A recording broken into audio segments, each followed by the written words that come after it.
everybody on. I won't be able to see everybody. I'm going to put Kathy center stage so I can get good video. Woo, I'm so excited. So, Kathy, you're unmuted, right? Or if you want to unmute yourself. I can, yeah.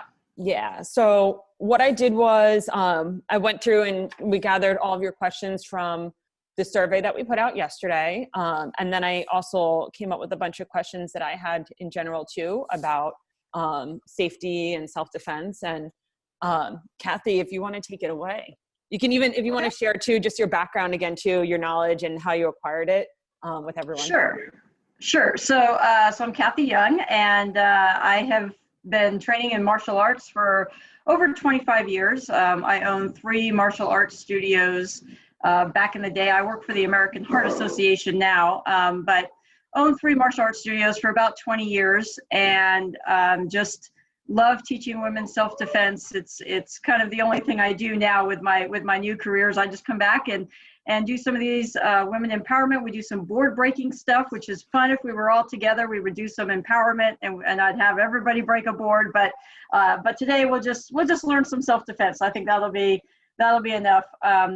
But for me, self-defense. So someone asked in the question, have I ever had to use self-defense? And I say yes. Although I've never had to actually physically do self-defense. For me, I really think self-defense starts with kind of that awareness and making sure that you stay out of, getting yourself into a situation where a physical altercation might be. There's a lot that you can do ahead of time to just not, try not to be in that situation. You can't always, it's nothing wrong if something has happened and, you've been attacked. It's not your fault, but there are steps that we can take to hopefully stay out of that. So that's kind of where I want to start today is just, what can you guys do ahead of time? And some of these we touched on in the conversation last time when you all brought up some safety issues. And so, when running, really, the more you can see, the better. So kind of an open route. I happen to live in the city. I am a city dweller. It's all I know. So if you are in a rural area and you have beautiful trees and things to run by, that's really cool. But I'm not super familiar with those kind of things. So, so for me, the more open path, the more I can see, the better. I don't want people jumping out from around the corner. I don't want to go down alleys, things like that. Populated area is good. I'm lucky I can run in my neighborhood. I know, at 6 a.m. when I run, I know every car that's parked on the street that's there every night overnight. So if I'm running by a parked car, I know if it's new or not. It's just, so I do tend to run the same route, but I will say that if you are in an area that maybe, you do have some concerns about, I would change your route up. I would try to change the time of day up. Don't get into that routine as much so that people can't predict.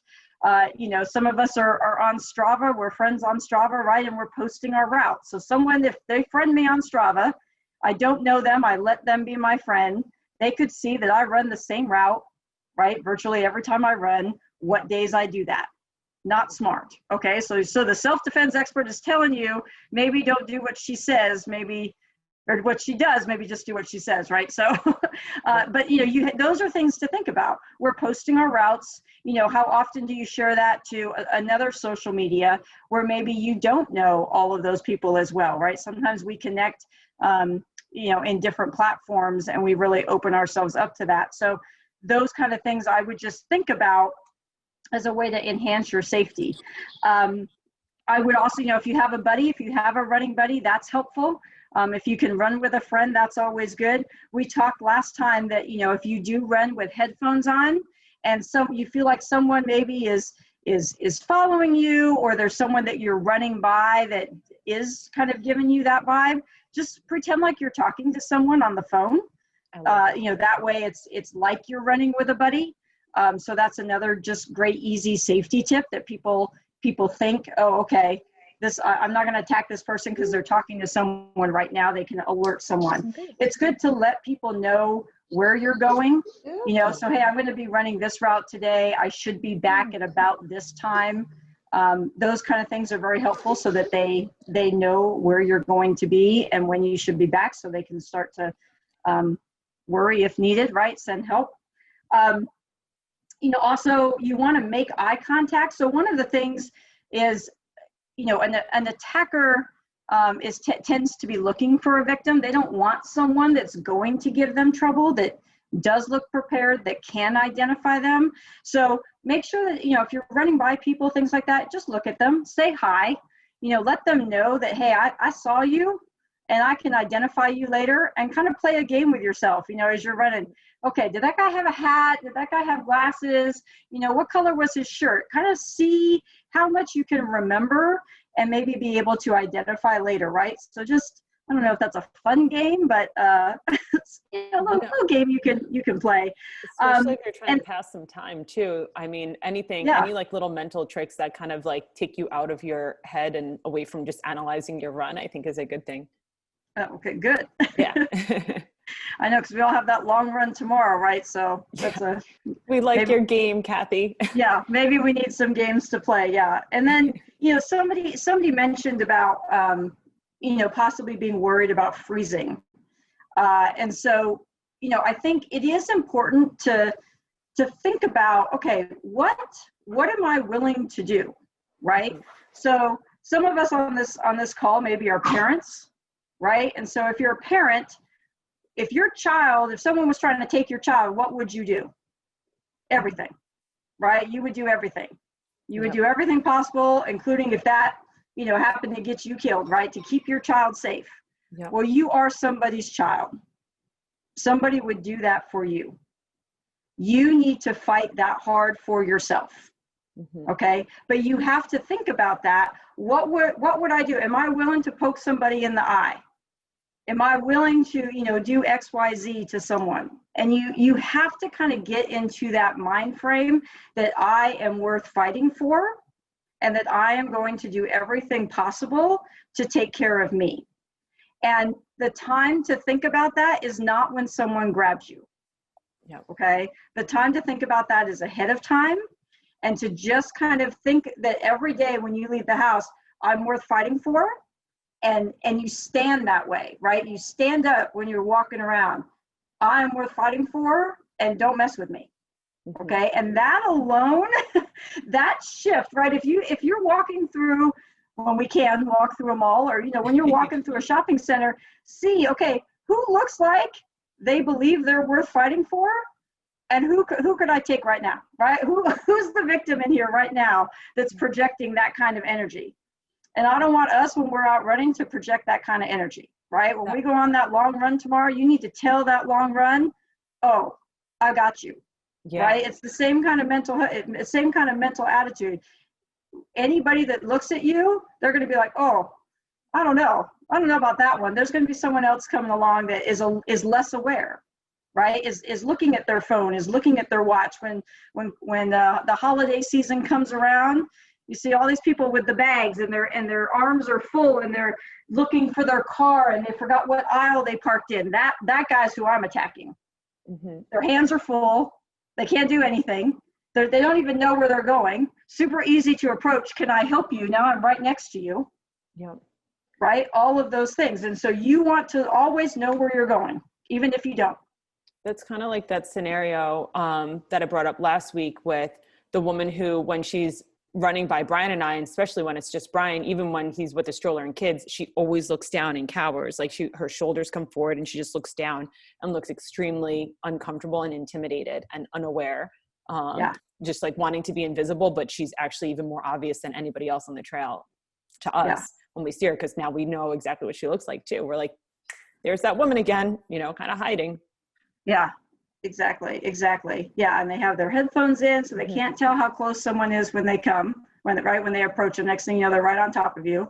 So yeah, all of those things just are things that attackers will check off on their list of, is this person ready to be a victim?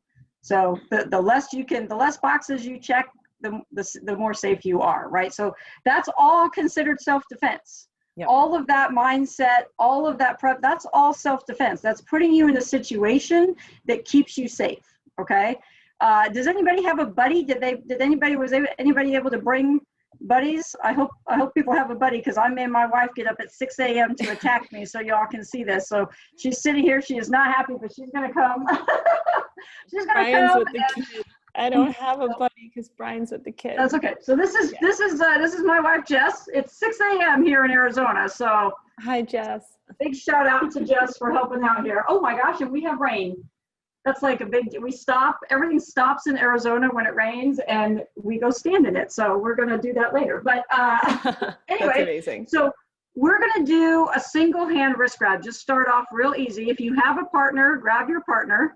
And so she's just going to grab, right? Just grab my wrist here. And you can see, if we can get a little close up, see where the thumb is here? Okay. And she's got 4 fingers down here, right? We all know how a hand works. 1 thumb, 4 fingers. If I pull down, she's very strong down here. She's got all 4 fingers, but this one puny little thumb, piece of cake.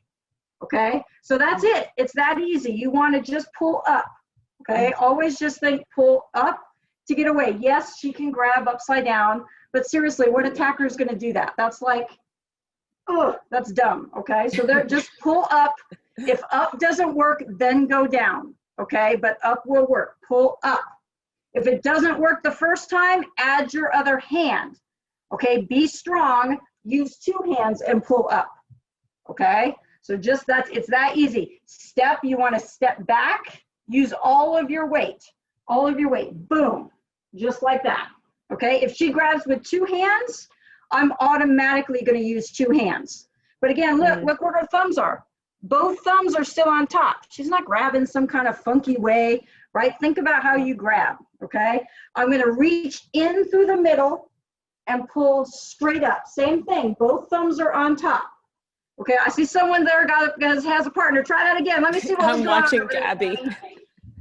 Okay, Gabby. Okay, there you go. Reach in the middle. Okay, no, he's grabbing with 2 hands. Grab her with 2 hands. That was good. Grab Gabby with 2 hands there. Okay, Gabby, reach in the middle and pull up. Now, good. I want you to step back a little bit more, Gabby. Step back. Pull up and step back when you pull up. Got the dogs here participating too now, so okay, that's good, because you're gonna be our big demo person here. Because I like. This is Matt. He's really excited to be here. That's good. Hi, Matt. We appreciate you. Okay, so Matt, grab her again. A little more gentle. I'm just saying. Reach in. Yeah. So reach in, and then I want you to really pull up and step back. Good. The guys in your life that are helping you with this, they usually get pretty aggressive. So Jess is not aggressive. My arm will barely be red in the end because she just knows better. But the guys will be like, oh yeah, I want to make sure that this really works. Okay, and that's great. That's fine really, because we're gonna get to hit him in a minute. So that's fine. You go right ahead and you do all the things you want to do. Because we're going to talk about distractions. So let's say Gabby couldn't pull away. Okay. That's okay. She tries. Oh, I can't. I use 2 hands. I still can't get away. Okay. Because it's just too strong. Now you get to hit first. That's fine. So if this doesn't work, I'm going to boom right to the nose. Okay. You don't want to punch. This is just going to break your knuckles. It's going to hurt you more than them. You want to hit open hand. Use this part of your palm right here is super strong. And just go right to the nose, chin. It doesn't need to be anything great. You don't need any great aim. You just want to distract, okay? Because when you distract, it's going to loosen the hand. It's going to loosen it up, and then you'll be able to pull away. Okay, so you're not trying to break their nose. It's fine if you do, but you're not trying. Don't break your friends. If you have a real partner here, don't hurt your friends, okay? But, I'm like feeling tense over here. I'm like, do it. So if you can't get away, distract here. Doesn't matter where you hit. Just distract. It's going to loosen up the hand, and then you'll be able to get away, okay? So good distractions, you can use anything to the face and nose. If you want to go to the ears, if you have 2 hands, just clap right upside the head to the ears. Toes are great. So we'll talk about that. We'll do one grab from behind, and you can stomp on their feet. You can elbow them in the ribs. All of that is all fine. The groin is fine. They just, we've got some guy partners there. If you start going to the groin, they have these cool dance moves that they do. They're pretty good at protecting that area. But this, they're a little less ready for that. But all of that's fine to do. Okay. Any questions so far? We're doing okay? Yeah. On the wrist wrap, everybody is able to see okay? I run with a mace gel and it has a puncture tool on the end of it. It's a window puncture and it's like sharp. I've hit myself with it in the hand and I've been like, ow, it really is sharp. So like I'm running, I don't carry a knife so much. It's in my backpack, so it's not very useful. I would have to be like, wait a second, hold on, let me get my. So it's like, as far as keeping tools in the hand, like I'm still carrying a flip mace, but I'm not really bringing much else. Yeah, so I mean, all the tools are fine if they're in your hand. If they're in your bag, if they're in your sock, you know what I mean? Again, just kind of like Gabby demonstrated, right? You can't be like, well, wait a minute, I got something, just wait. And then reach back and, like that's not going to be very effective. If you're running with it, some of those tools, somebody put a link to that spike tool. Yeah, that's good. That. Yeah, Gabby's got like she said, a little spike on the end of hers. Those are some great tools. If you guys are asking. Yeah, some of them come with some great video self-defense. There's some great moves that you can do with those that are super fun. Mm-hmm. you guys would love to just be practiced on with those. But again, if they're not in your hand and if you don't know how to use them, then they're not effective. So those, I think all of those things are really up to you. If you have pepper spray, I would practice with the pepper spray, right? Like, what does it really feel like to spray that? How do you open it? Just to own it and carry it around, if you've never practiced with it, I don't think is going to be very effective either. So if you have something, practice, get, whether it's a pole or a wall or something, right? But practice, what does it look like? Do I need to be afraid if it's going to spray back at me if the wind's blowing, right? Like, what does this really look like? If you do get some on you, are you okay with that, right? Again, it's that mental preparation. If I get pepper spray on me, am I going to be okay? Because you don't want that to happen. That doesn't need to be another surprise, right? Mm-hmm. If there's some blowback, that doesn't need to be a surprise when the attacker is there. But if you have it, if that's happened to you because you practiced in the wind and you're like, okay, you know what, this is okay. It's actually not going to blow back that much at me. I haven't used pepper spray, so I can't give you a lot of that feedback. I haven't done that in the wind. I don't carry it. I feel confident with what I've got right here. So I don't carry anything. Huh? So it's a gel. Yeah. Mace. But then here it has a cutting strap for like seatbelt if you're in your car, or if, for instance, I don't know, you got tied up. And then this is the window. It's the window tool. But it's like, I mean, I wouldn't want to get poked with it if I grabbed me. Yeah. And the top is a flip top, so you're not going to accidentally spray yourself in the face. How do you feel when you carry that? I feel like I wish this keychain would stop dangling around while I'm running, but it's not heavy, and I'm used to having it in my hand. Does it give you confidence? A little bit, yeah. I mean, I've poked myself with this, and it's not nice. So that's it, right? Like, so that's part of the ball game. If it gives you confidence and you are ready to use it, right? That's all about step one. That's all about projecting that attitude of, hey man, don't mess with me. And so dogs too. Yeah. Well, yeah. And if you're running with dogs, that's good too, no, the right? neighborhood is full of off-leash dogs. Oh yeah, I'm not going to talk about that. Yeah, you'll have to get with a dog catcher on that one. I'm not. Yeah, like, I mean, every other day I'm getting surprised by somebody's big dog. And usually it's like the neighbor who's like, that dog's, he's fine. I'm like, he doesn't look fine. He looks like he wants to eat me. Yeah. Yeah, I think, we all deal with those things. I'm going to do one from behind. I'm going to change the camera angle so maybe you guys can see. So let's say that she just kind of comes up, grabs a little bit from behind. This is where that distraction on the ground is going to happen. So, you can't really see, but you would maybe stomp on their foot. You could kick back into the shin. just something to distract. And then what I want you to do is actually drop your center of gravity. So you're gonna spread your feet out. Let me maybe turn this way. You're gonna spread your feet out and bring your arms up. Okay, so just trying to get out and under this way, and then you can elbow here, do whatever you want. I like to kick to the knee. It only takes about 8 pounds of pressure to break a knee, but that's a little bit more high level, okay? But the big thing is to spread your feet so that you widen your base. If you just drop with your feet together, you don't have any stability and you're more likely to go down to the ground, okay? Another one is I need a taller partner, but like a choke from behind here. A lot of people are worried about this one. You want to make little hooks with your hand, kind of hard to see, little hooks, nice and tight together like this. And you put in as close to you as possible, elbows out, and then roll down. This hooking motion down helps to create just a little bit of room here. Then again, I can stomp on the ground, but now I can breathe. That's the key. So from here, I can stomp, do whatever I need to. Then I'm just going to exit out the back this way. Here, whoops, lose my glasses. And that one's a little bit hard to see, but the big thing is I want you to be able to breathe. So this motion here, okay, a little bit easier to teach in class if you have a thing. Thank you. I think we're good. Go back. Yay, big clap for Jess.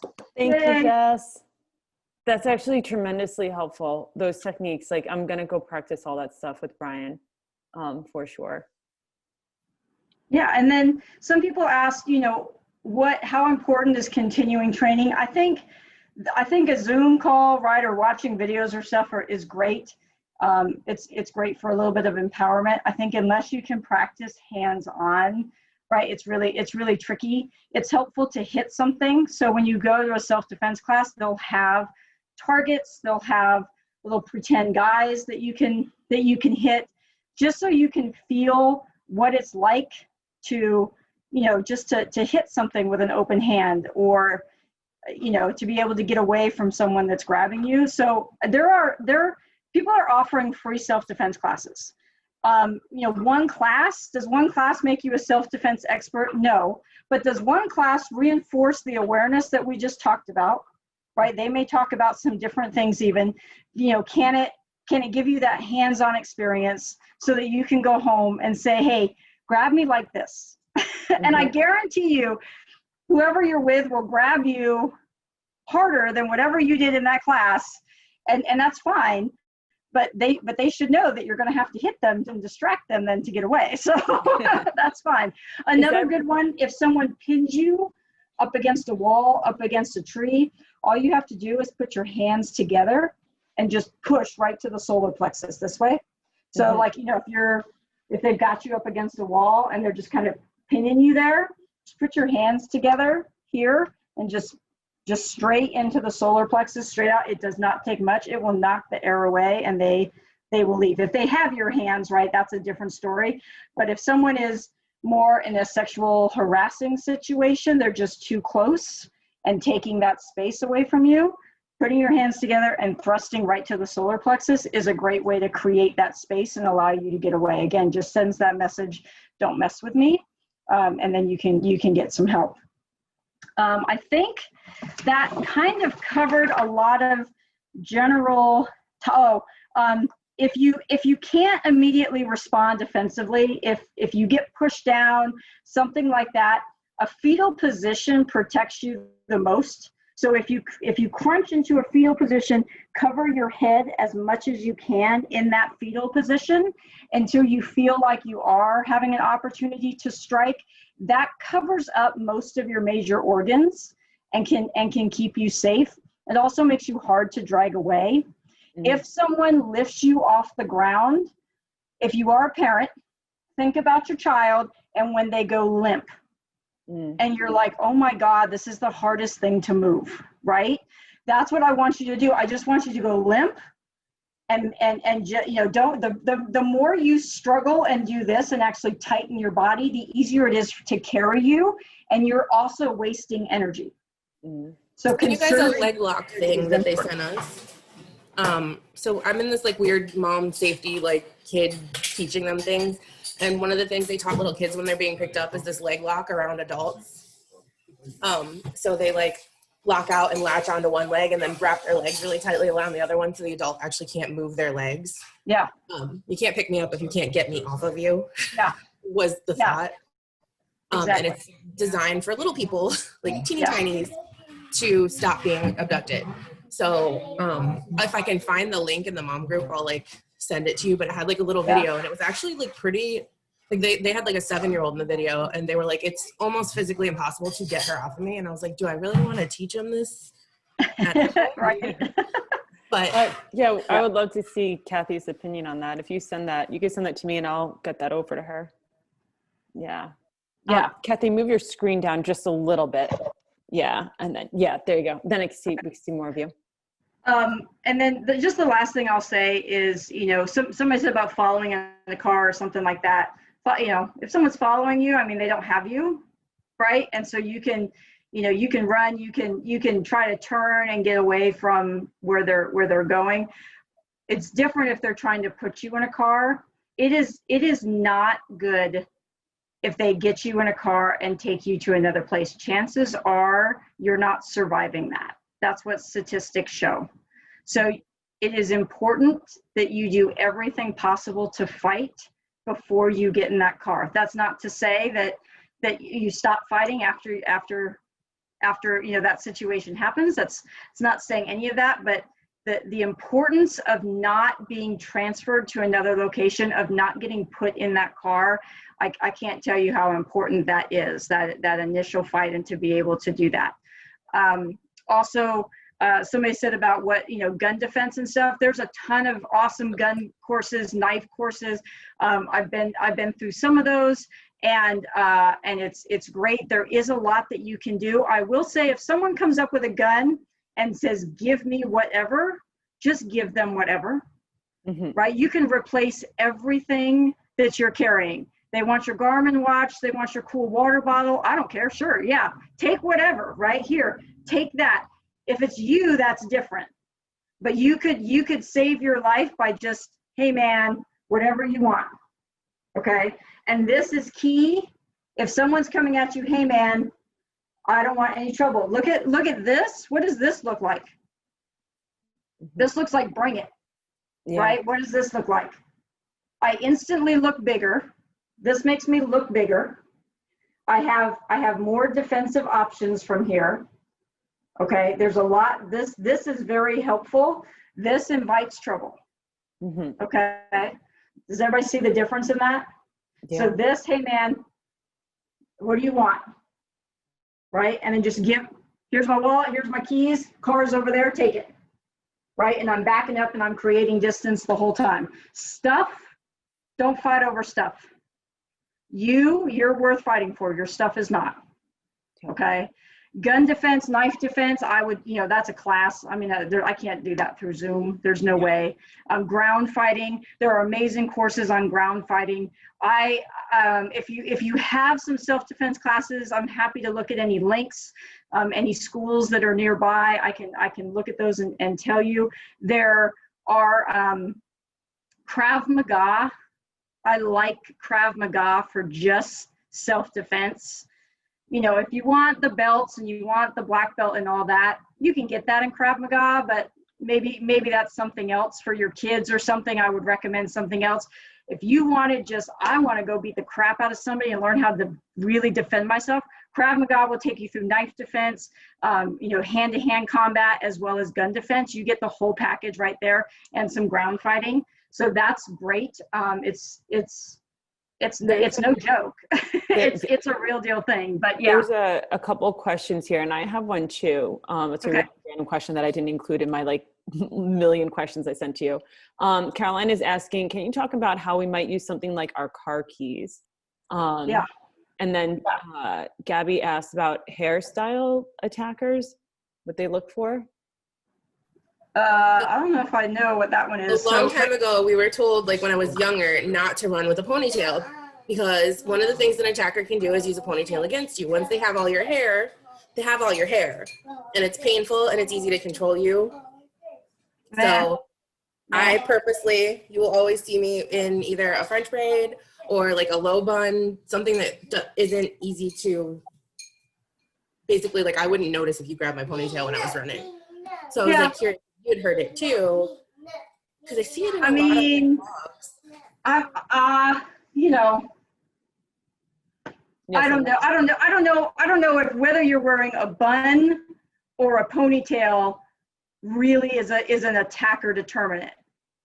If you're confident running with a ponytail and you're super shy and not paying attention with a bun, I'm going to attack the person with the bun.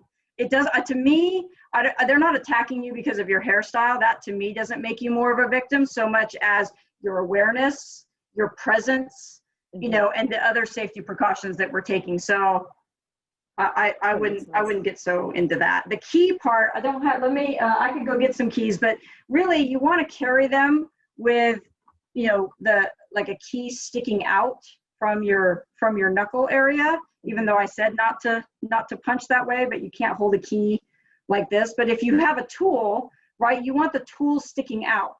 So something where you can gouge, scratch, those kind of things. It's really more of a distraction. So you're still going to have to follow up, right? And if someone grabs that wrist and you need to get away, I mean, you can't use the key if someone grabs that hand. So again, the key is only as effective as any other tool that you would have, whether it's pepper spray or one of those spike things. And the spike tools are made to fit your grip a little bit better, so you can have a really tight grip as opposed to creating a hole where the key comes through. So it's fine, you know, if you're leaving a parking lot, if you're heading from a store to you know, to your car and you didn't park in a lighted area, you're not close, then by all means put the keys there. Have your keys out. Please have your keys out, walking with them, whether they're in a defensive position or not. But the last thing I want to see is you standing at your car door doing this, right? Just, you know, rifling through a purse. So have them out ready to go so that you can get into your car when you approach. I'll share that spike tool too. I didn't want to share that with anybody until I had your opinion on it. Yeah. But that was just something I came across on the internet. I was like, oh, that's kind of cool. I have a really random question. So running when it's dark out, that's like a big issue for a lot of us right now. I've always been torn ever since I moved to Pennsylvania. It's really dark. The streets aren't well lit here. I grew up in Long Island. Everything's kind of lit, but I've always been torn between like car safety versus someone knows that I'm running by myself and they see that I'm running by myself because my vest is like lit up.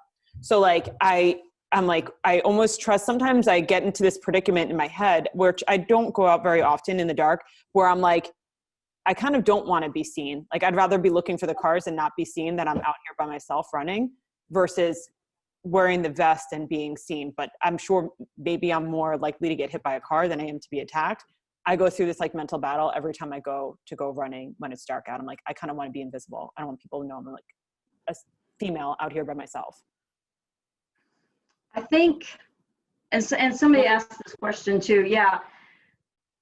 Can I tell you what my solution has been too? Like, yes. So whenever I've had that predicament, I end up just being the person. I'll just literally go up and down my street for whatever the mileage is. Even if my street's only a quarter mile long, this was when I lived out in the country, I would just go up and down my block over and over again. And it would be in the dark and I wouldn't wear a vest. Because I knew I wasn't going to get hit by a car, but then I didn't want to be seen. I mean, again, I think whatever makes you feel the most confident when you're running is good. I also think that if cars can't see you, neither can a potential helper. Right. So I agree with the fact that, yes, maybe, a bad guy can see you coming, but other people could see you having trouble. Yeah. Right. And so I'm a fan of help, although I don't necessarily believe that people are wanting to help and get close to situations right now, but I do think people will call 911. Yeah. I don't think yelling help is effective. People don't want to help.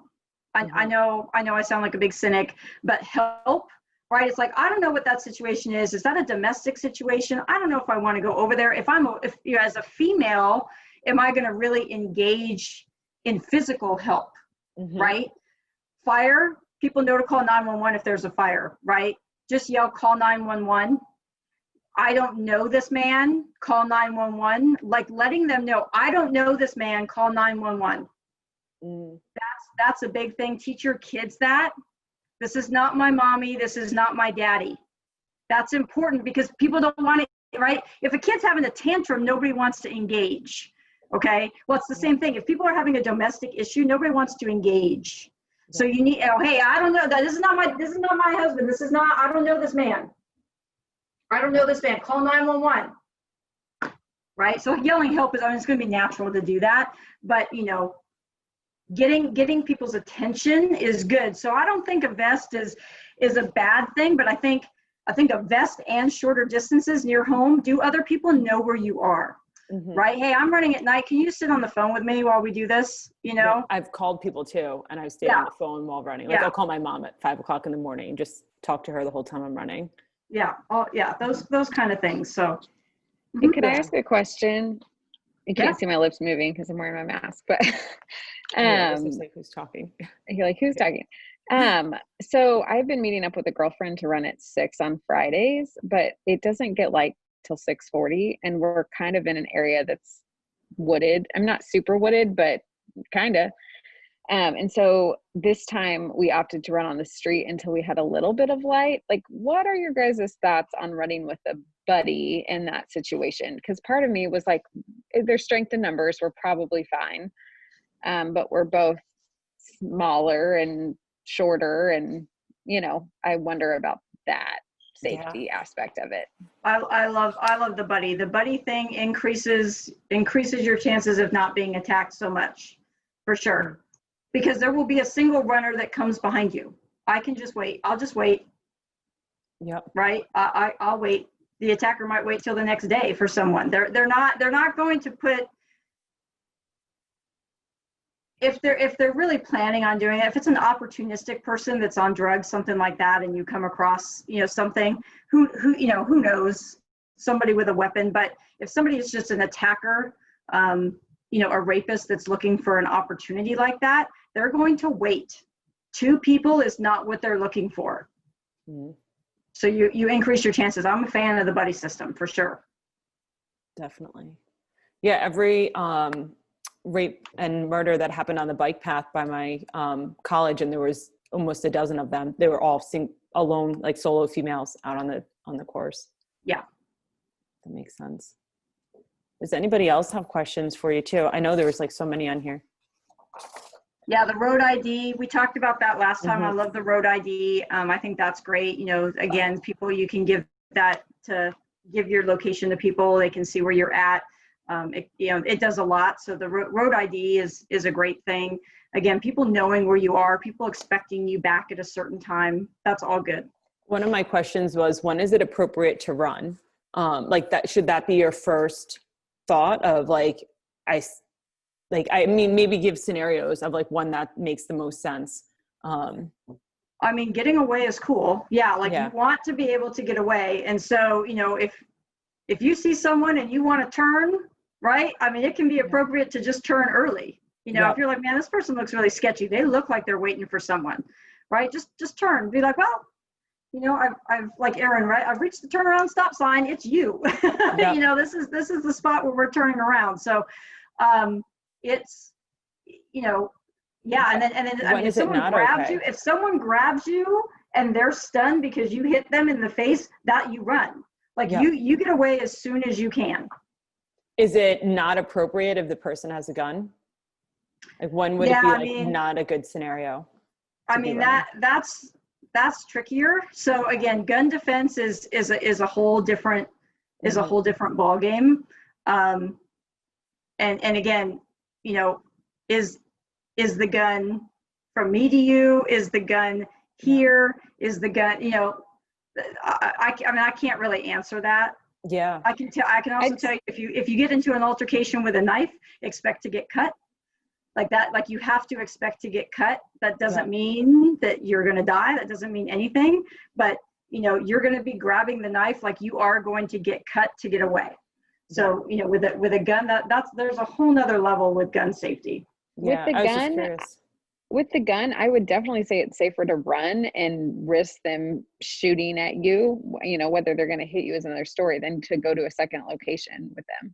Really hard to hit a moving target. Especially if they're not prepared. But again, it depends. It depends. Is that gun on you? So if that gun is already here, it's a little hard to run, right? So again, where are you in proximity to that gun? That's why it's hard for me to say, yes, if there's a gun, I'll always run.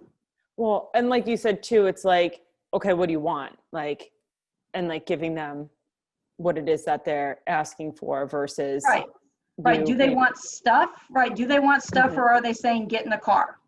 Yeah. Right. Those are two different things. If they want you, that's one thing. If they just want stuff, you know, if they're just doing a carjacking, get out of the car. Just get out of the car and give them there's the car, there's the keys, go. Yeah. Yeah, that makes complete sense. Do you guys have any other, so you said, one of my questions too was, have you ever personally had to use self-defense in real life situations? But you said in the beginning, you've kind of always kind of feel like you're. Yeah, that awareness is just always on, right? So, you know, it's just trying to put yourself in good situations rather than, you know, the sketchier the situation, right, the more heightened your awareness has to be. So the less you're looking at your phone, the more your keys are out, you know, all of those things. And we tend to let those things down the more familiar we feel, right? When we're in our familiar places, we usually feel safe because nothing has happened here before. So you just, you know, not that you always have to be afraid, but you just need to pay attention is all, right? Are things still looking normal? Mm-hmm. Is there an extra car here today? You know, did I not maybe park today in the best lit area, right? Has my time of day changed? And so it's darker now. So just those kind of things, even though you're in the same place, has something changed that would maybe need your awareness heightened that day? Yeah, I've had a couple scenarios where things like that have happened. And it's interesting too, because it's not something my husband picks up on because he's just a male and always just feels safe.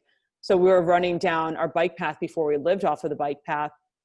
And we were running, and there was a guy that, like, as we were approaching him, and I like focused in on him because he was just standing there with a dog and like just not doing anything, just standing there dressed in black, just literally standing at the end of the bike path. And like, I immediately started to like move over, and Brian's like, what's up? And I'm like, just pay attention. And so what was I going to say? I looked him in the eye, and then we kept running down past, and I was like, Brian, I don't feel right even going back up the trail right now. And he's like, it's fine. I was like, no, I don't feel right, because the guy was looking at me, but in a way that just felt uncomfortable. Like it didn't feel like my normal, because I always look people in the eye when I pass them. There was something about it that just felt really uncomfortable in that moment. And I was like, I just felt like I was being looked at by a predator versus just a man, you know, out walking his dog. And it was getting later towards the evening. When we went back up, sure enough, the guy was still standing there.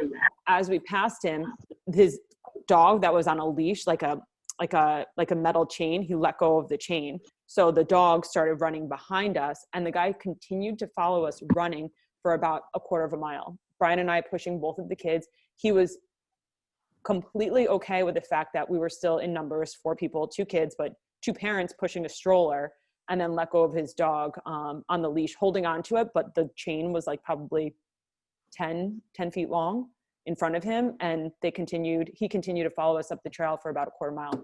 Brian and I both ran with the kids pushing the stroller, sub 7-minute mile, to be able to feel comfortable enough to get away from him and create enough distance that he stopped. That was probably one of my scariest moments, but I was like, all we can do is, and I knew it too. I was so angry with myself because I was like, I should have, had I been by myself and not with Brian gave me a false sense of security, and like us being in numbers. If I was running down that path and I would have saw that look from where it is that I would have just turned around, and that would have been my turnaround point. I would have just ran another direction. But because I was with Brian, I kind of continued to go forward with it, and then came back, and I was like, he's freaking standing there. Like, the guy's up to no good. We ended up reporting it and just like called and let people know, let the police know that there was a man on the trail that followed us up the trail for another quarter mile, but in street clothes and running behind us. Yeah. I mean, I think following your gut, right? If your gut is telling you something is not right, You're bet like that is a big deal. That is a big deal. So I would definitely trust your gut. I was looking at the chat while you were talking, and I absolutely agree that if you're going to run, don't run in a straight line. So yes, you want to definitely move. And it's unfortunate that that's now being trained in high school. So do that. Yeah. Listen to your school kids and how they're being trained on gun safety. And then there was another one about what to do if someone holds your hair. So again, this is where those self-defense classes can really help, right? Because are they holding your hair from behind? So, can you reach them? Do they have your hair, from the front, and you can, like, what is happening? So there are things called finger locks. And so if you can, whatever they're holding, just like even if they've got you around the middle, you can grab one of their fingers, try to get one of their fingers and just pull back and pull like you're going to rip that thing off, but not just up, right? So if you have your own hand or somebody next to you, you want to try to make the finger touch the back of their arm, right? So you are keeping your hand as low here as possible, and you're rolling it back on their hand. You're not even lifting up. You're rolling it so that finger is trying to touch back here. I guarantee you they will let go. They will let go, or they will lose that finger, but you will loosen their grip enough, you'll be able to get out. So those distractions are key. The distraction, wherever it is, whether it's stomping or whatever, just to let them loosen that grip. Their focus when they're holding your hair, your hand, whatever it is, all of their focus is on that hold. When you distract them, you have just a split second then where their distraction isn't here, it's on pain. They can't help it. Their brain goes to the pain. So you have that fraction of a second then to loosen their grip and make a move. That's what those distractions are designed for, not to immobilize them, just to cause pain so that you can do your next move. That makes complete sense. Does anybody else have some questions that they're thinking of now? Like, I know it's kind of hard to like premeditate your questions and like think of these things, but as we're talking about it, does anybody have any questions?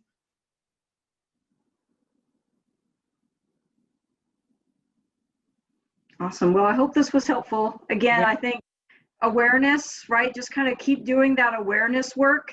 Keep working on that confidence, right? Let's remember when we're out running that we're all super badass women and that we can take care of ourselves, right? And hold your head up high, look at those people and give them that look.